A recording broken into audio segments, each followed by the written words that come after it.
Well, hello, I'm Alone of Finland. This is, well, an ice road, to be honest. This is a forest section. Down there you can see the lake. The lake goes across, well, the lake goes all the way down there, but there is an ice road that goes across. You can drive across it every winter in your car, and it's a particularly unusual one because there is a ferry terminal just over there, not even 100 metres away. So there is a ferry that actively moves. However, the ice road is put in place because of the fact that during the winter, or actually all the time, the ferries only operate until a certain time at night. Sometimes it's 9, sometimes it's 10, sometimes it's 11. Then they usually start at 6 o'clock in the morning, 7 or 8, depending on where they are. They are considered part of the road network, so they're roll on, roll off, you don't need to pay anything. But during the winter, just for accessibility, because you've got the ice there, you can drive across it and it gets set up.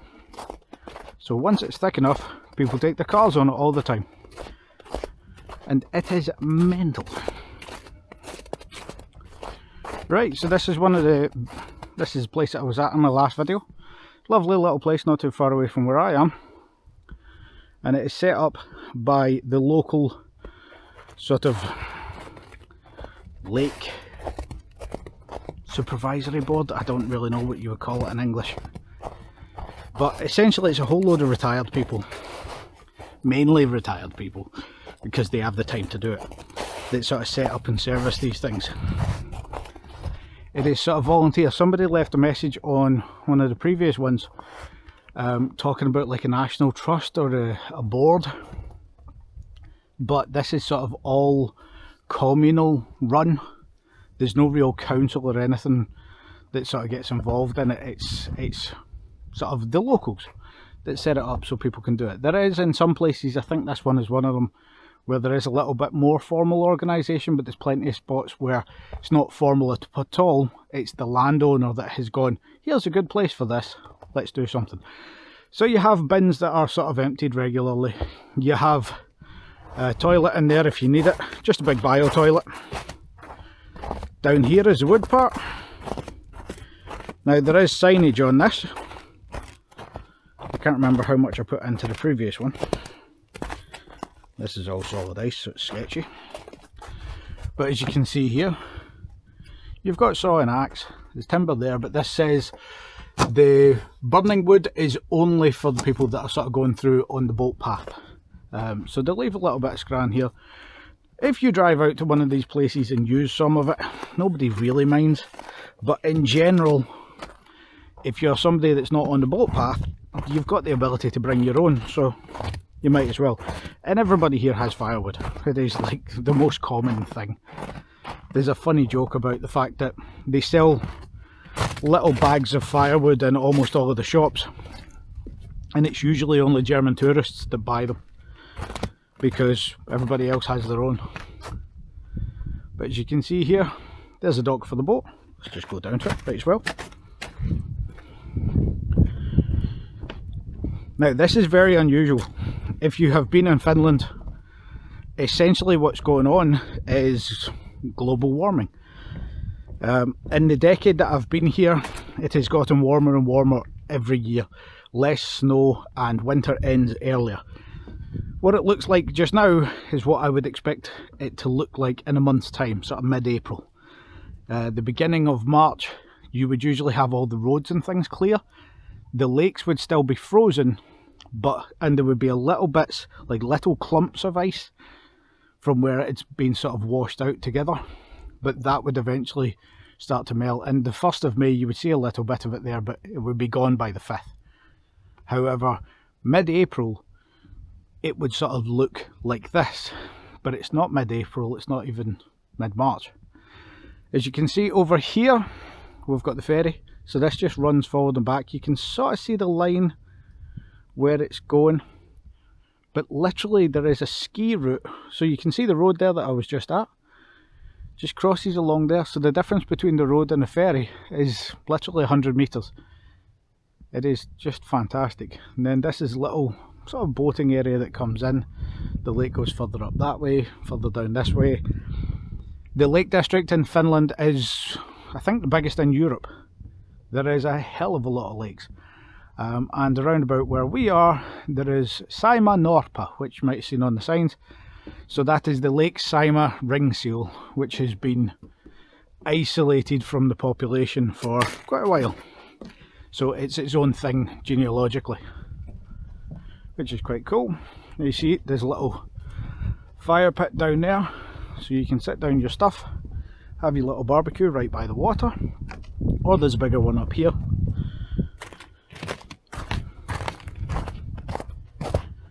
So a little bit of place. You can come out, you can use them as you want, and it's always good to sort of keep and maintain them.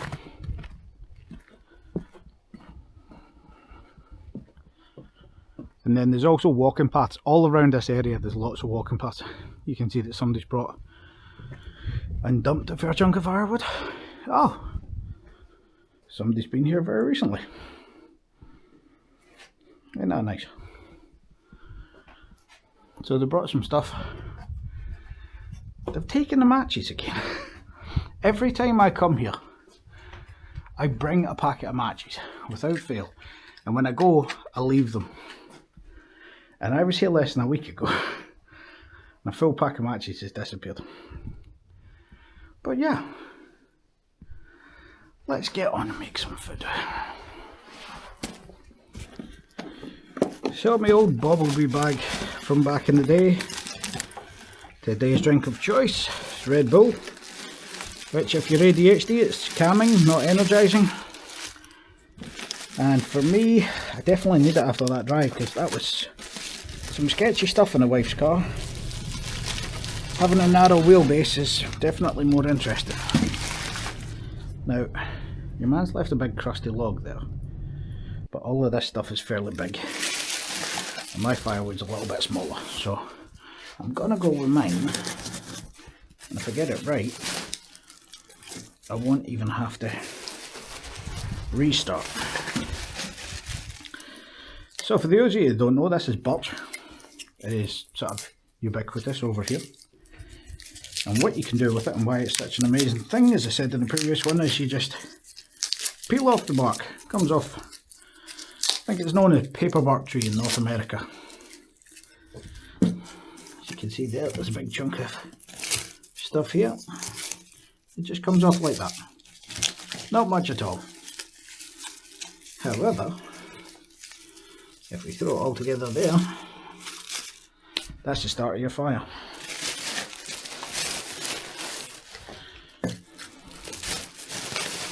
So a couple cross logs on top, and I'll actually put this one down. Now normally it's not a good idea to leave the firewood there. Got a bit of paper there. Shove it in with that one. Normally it's not a good idea because you don't want somebody coming and burning this shit, because obviously the whole thing is a wooden structure. But things be slightly insane. And then we have this. We also have these are magical little fuel starters if you need them. I always carry a couple just in case. But we have the sacred sausage fork, always extendable. Again, Finnish culture, you can buy these in every single shop over here, it's mental.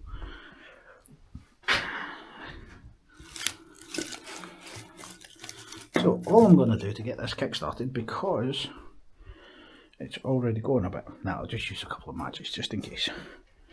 I want it to go a bit faster. I'm just going to cross them over. Technically you shouldn't leave a fire burning, even in a state like that. In general, some people don't really care, but I was raised as a scout, it's kind of best practice. And then the matches go back there, and that needs replaced at some point. And then we take the big hunk of wood off of there. So you can see what it's like. You've got a wood section there, you can put the grill over, you can cook what you want. And you've got a lovely little area. Nice little houses, well, houses, grilly places. And then a little bit of chill and a whole load of peace.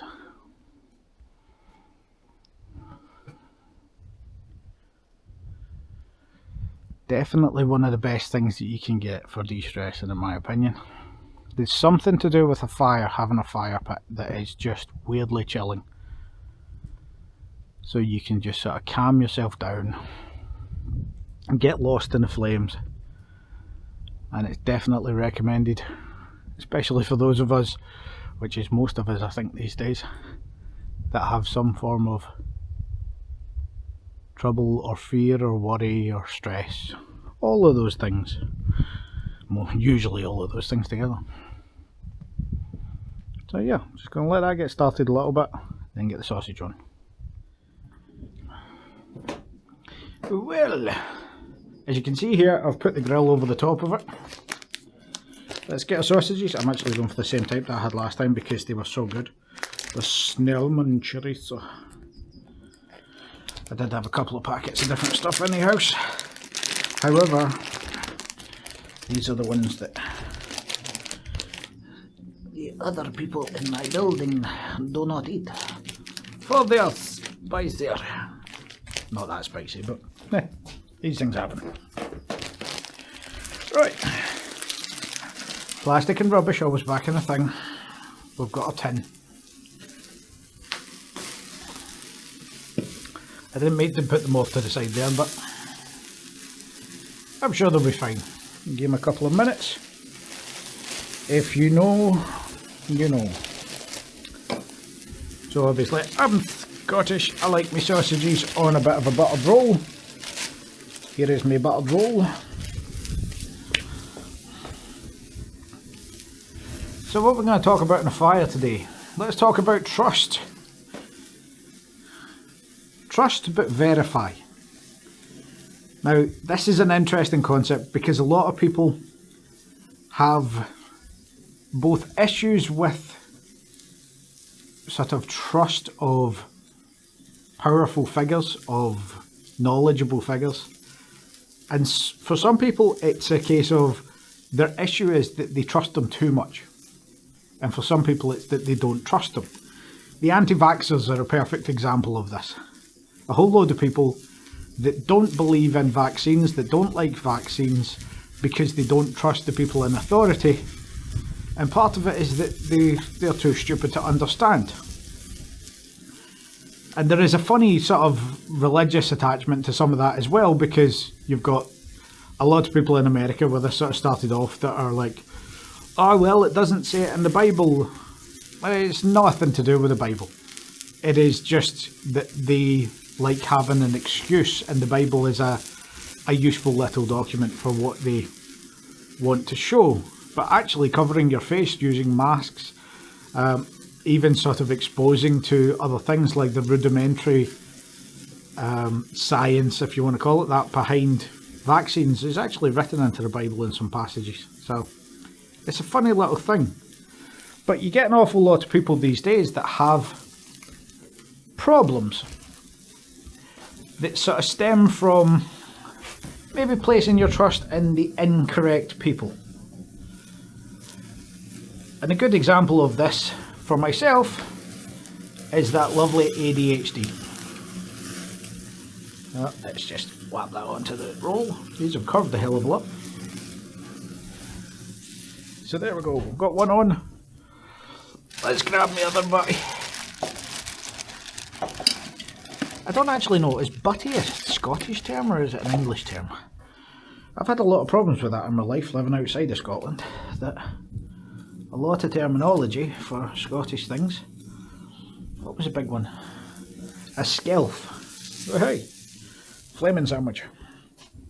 A skelf in Scottish is what a splinter is in English, and I didn't know that until somebody I worked with got a very bad skelf. And when I said that to them, everybody looked like I just slapped the dog. And it was like, he had about 4 inches of wood, 2 inches inside his finger, 2 inches outside. And nobody understood the word I was speaking, because it turns out that Scots is a different language to English. Not the same as Gaelic, different thing. But, ironically, we were talking about ADHD, so let's get back onto that topic. Now, a lot of people with ADHD have a problem with their doctors. And the problem is that the doctors are not educated in ADHD. Now, I understand that's a blanket statement, you might be pissed off by it, but it is genuinely true. And part of it is because the research in ADHD has actually changed so much over the past 20 years. It's been updated every few years, and there is more knowledge about it. If you went back 20 years ago, there is a phenomenal amount of doctors that would say that you cannot get a woman with ADHD, which is utter fucking nonsense. But this is what doctors would say to people, and a lot of people were misdiagnosed, specifically misdiagnosed with bipolar disorder. It is the most misdiagnosed thing when somebody's got ADHD. There's a lot of people that get this, and part of it is because bipolar disorder, by definition, is people will get happy or sad for no reason. If you have ADHD, there's a thing called rejection sensitivity disorder, which is part and parcel with ADHD, where somebody can say something and the emotional reaction you have is a little bit stronger. So you might get happier, you might get sadder, but it comes from a very small thing. And the reason that it can be easily misdiagnosed is because sometimes people don't recognise what has set them off. Sometimes they are embarrassed by it. Somebody said something nasty to them and they have wanted to end a friendship over this, over a joke. It's that sort of overreaction to what's going on. And it's something that is very important for people with ADHD to recognise, because it can actually help you deal with a lot of emotional things. But doctors, in general, don't understand it. I've dealt with 2 separate psychologists in the past sort of 5-7 years. 2 separate major doctoral psychologists that are sort of the main bosses in their respective areas, that are the most senior in their departments in their respective hospitals.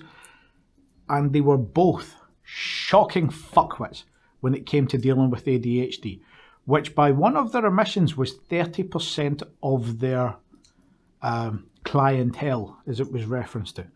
So 30% of this guy's work was dealing with people with ADHD, and he had not bothered to pick up a fucking book or read a single study about it in 20 years. And I could tell that because of some of the things he was saying, because he was going through an old checklist and still was out of date. For instance, one of the things that was said to me, and this is an ongoing thing, where he said, it is not possible to have autism and ADHD, which is fucking horseshit.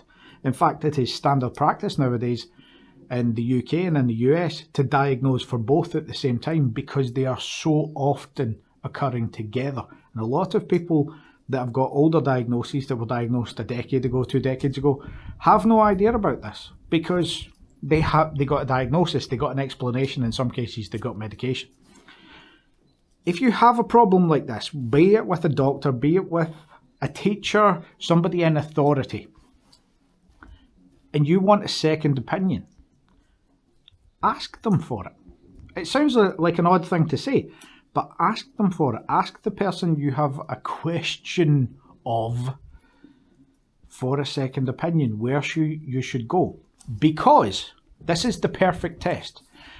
Because anybody who is worth their salt and worth their own convictions and has the emotional fortitude to deal with criticism, which is a key component in being a good authority on something, they will happily give you the information where you can get like a second opinion for a doctor or another opinion from a teacher, things like this. They won't have a problem with it.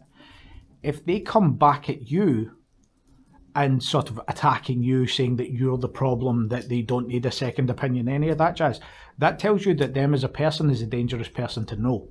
That they do not have the emotional fortitude to be able to deal with the situation, to be able to take criticism. Therefore, you should run the fuck away from them as fast as possible, regardless of whether it's a doctor, a teacher, police officer. If they can take criticism, that's one of the highest regards, because there are a lot of people in a lot of different authority professions that have gotten there through interesting means. Not corrupt means or anything like that, although sometimes yes. I know a person who was referred to as the walking sexual harassment lawsuit, who became a police officer. And knowing the psychology tests that he had to go through for that particular police force, I know that he couldn't have passed them. But I also know that his father had retired from that particular police force. So there is a question as to how the walking sexual harassment lawsuit, became a police officer, and years later ceased to be a police officer in mysterious circumstances. People are people. The doctor in front of you is a human being. They can make mistakes. And it's not their fault if they make mistakes. Not always. Sometimes you could put it down to them, but sometimes it could just be that sort of bias that we all have. We've been told something and we believe that. It's not often you get people that will constantly check their own knowledge. And this is a key component in trust but verify. Okay, the doctor said this, that's fine. They have said this about my child's medical condition. But I'm also going to check with somebody else because we are talking about a severe thing. For the waste of 20 minutes, half an hour, even a day, you get an opinion that satisfies yourself, that gives you a little bit of sort of peace of mind. If it is help from a situation, maybe you are in school and you need help with your study. There shouldn't be a teacher in front of you that has a problem with you getting help from somewhere else. I've seen this with a friend of mine many years ago, where they got their child a tutor and the main teacher at their school was offended. And it was a very interesting situation because all of a sudden this child who was a B student and aiming to be A, all of a sudden became a C student and lower. And so there was a question made, and it turned out that this teacher was actually taking it out on the child, which shows that the need for a tutor was there, but also that this teacher was a dangerous person to be in that profession. Trust but verify. I had an acquaintance that sadly got cancer, and she had a lot of problems dealing with this. And there was a big issue with this. There was I can't remember the type of it, but it was a particularly aggressive cancer. And she was so scared and so terrified, but her doctor was very dismissive. Not in how she was feeling or things like this, but when she was asking questions, wanting reassurance, he was sort of very short with his answers. And she asked him for help. And she gave out her worries. She spoke to him and he said, not a problem. In a very short way, ironically. He said, I have another colleague. I would like to go through it with them and then bring them into the discussion. And he arranged for this other doctor to come in and just sort of go through it. And the other doctor was warmer, was friendlier. And as it turned out, there was no mistakes or anything like that. It was as it was supposed to be. However, the doctor, who was very short and very abrupt, that was just the way that he was. It was just the way he spoke. But he had no offence with somebody saying, I want a second opinion. And he helped them get it. And that's the sign of a professional. And ironically, asking for that second opinion and getting that help gave them a little more confidence in what was actually being said by the original doctor. They never changed doctor. They just got that second opinion and it was so reassuring. Now I'm looking at my sausages.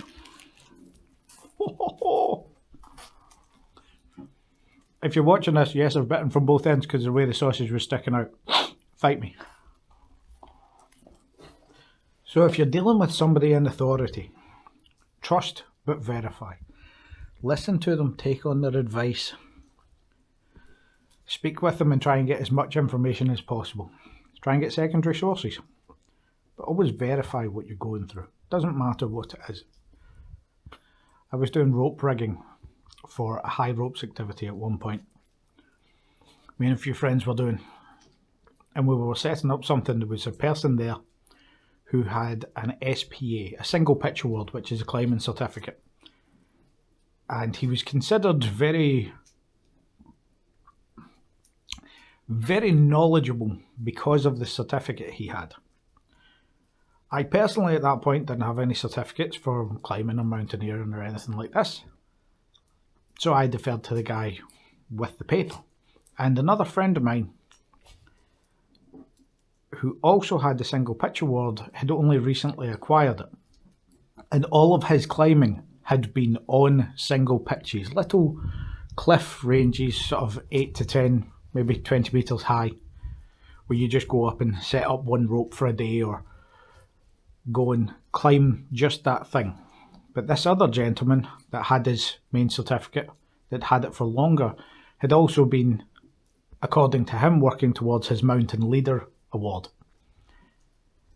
And he had the gift of the gab.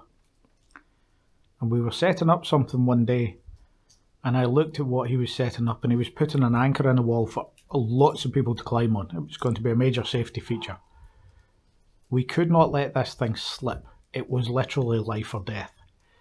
And he was putting it in the wall with no backup, and he was putting it on a single wire nut. If you don't know what that is, it's a little climbing block. You can slide it into a crack, and it will sort of hold against the crack. If you've got sort of a crack here or a crack there in the wall, you can slit the knot in, maybe twist it or somehow and get it to jam, and it will hold. And it can hold a lot of weight on one knot. It can hold a fall. But you don't ever trust one piece of gear for multiple things. If you are climbing up a wall and you're putting wire nuts in, there will be multiple on the row, so that if one pulls, another one will take some of the slack, and you should never be able to slam into the ground, at least after the first couple of meters. And this person was setting up this rig, and it was horrendous. It was one of the worst things I've ever seen. And we stepped over the top of him. He got very annoyed by it, but we stepped over the top of him. We set up our own anchors. And for me, when I put stuff in, it was always over-engineered. So I done the same thing. I'd put a cam and 7 or 8 nuts, and then I'd tied it off separately to a tree. So if any individual part of it failed, there was still 6 holding the weight. And that's what we climbed on. And this guy got really pissy about it, really aggressive. And then he happened to be checked in some of his stuff for work later on. And it turned out that he did have a single pitch award. He did have the climbing certificate. However, his setups were not good. They were horrendous, just as we had witnessed.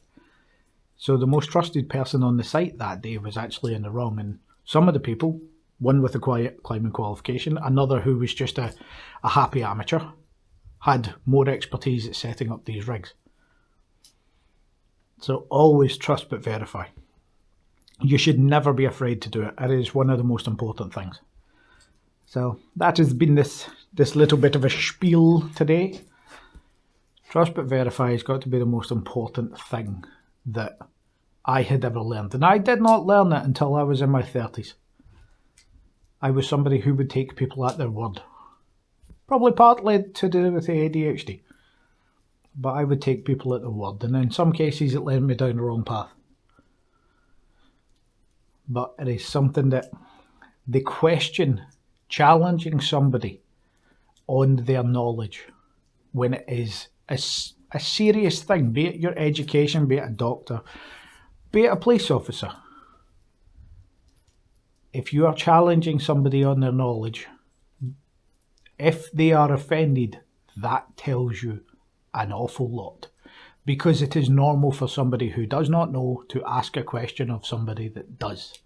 And that is an understandable fact. And if somebody is being offended about that, it tells you that they don't have trust in what they are talking about.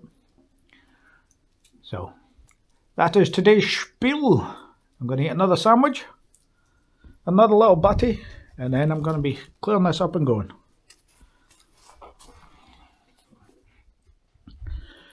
Right, fire's dwindling down. Pack up our stuff and go. Remember, take all your trash with you. Plastic doesn't break down in the environment as fast as anybody says it does, especially those new bioplastics. Bioplastics are pretty much the same as normal plastics. So I'm taking a grill, if you didn't understand what I'm doing. I'm going to come over here with this big old chunk of snow. Very heavy snow. Take a big old chunk. Bring it back up here. And that's our fire out.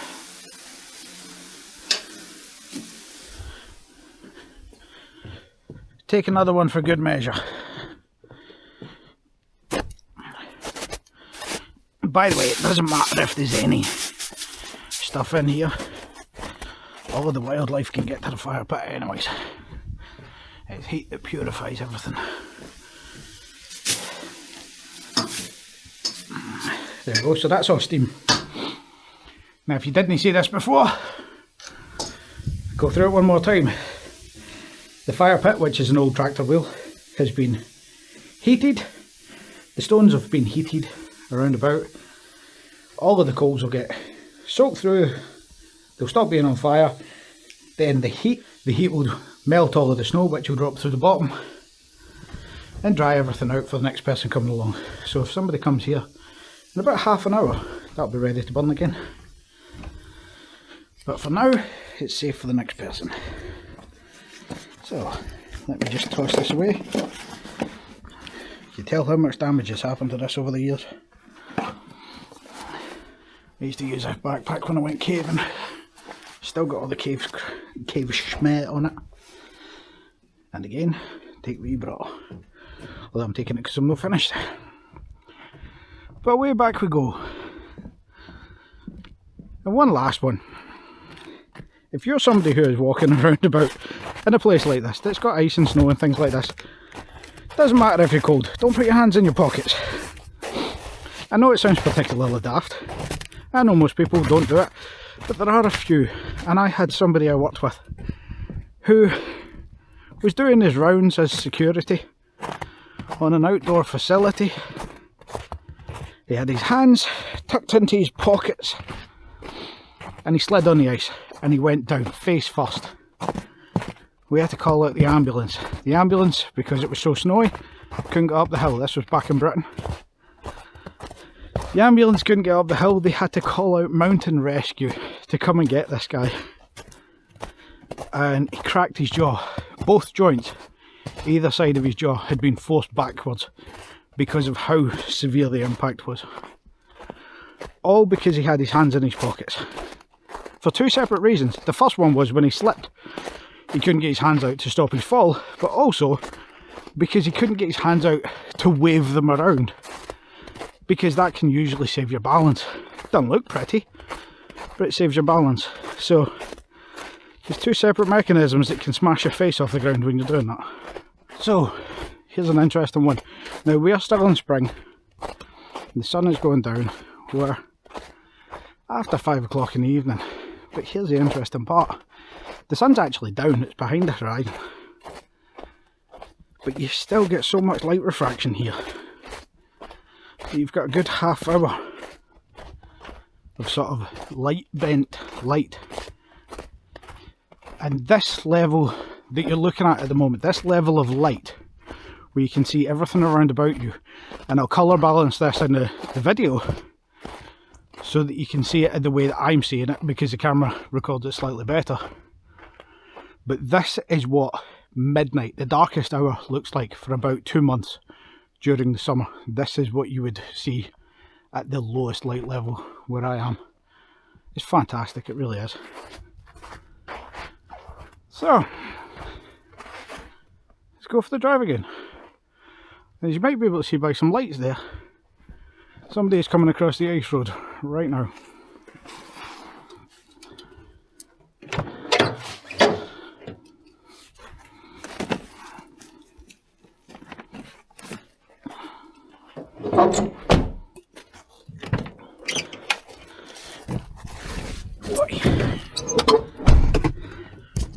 Well, that's this one. Thank you for watching in general. There will be more of these, and I'm going to go to different places and travel a little roundabout. I'm going to show you sort of some of Finland, at least in the local area. I am possibly expanding depending on what I'm doing in the future. But the idea behind these in general is going to be stories that have a point, something that's happened, experiences I've had, things that you can learn from, that I've learned from, and essentially putting things forward so that maybe one day my kids sort of see this and look at this and sort of recognise the area they're in, but also some of the things that I may have to pass along. I am somebody whose health condition is not exactly the best. It's not the worst, it's not the best, there's no sympathy or anything like that required or needed or wanted. It is just, as somebody who used to be a scout when he was a young boy, the little motto of be prepared from the British Scouts is always stuck in your head, and this is something I thought that could be passed down the line. And maybe they are stories that at the age that my kids are at the moment, that they wouldn't be able to understand how I tell them. So maybe when they're a little bit older, or maybe it helps somebody else along the way. So that's what this is, a little bit of sight, a little bit of an idea. Comments down below, questions are always wanted, will be always answered. I like this as the idea of a conversation. If you have your own events, if you have your own things that you want to put down, or you are just looking to sort of expound a view, it is always welcome. So thanks for watching, bye.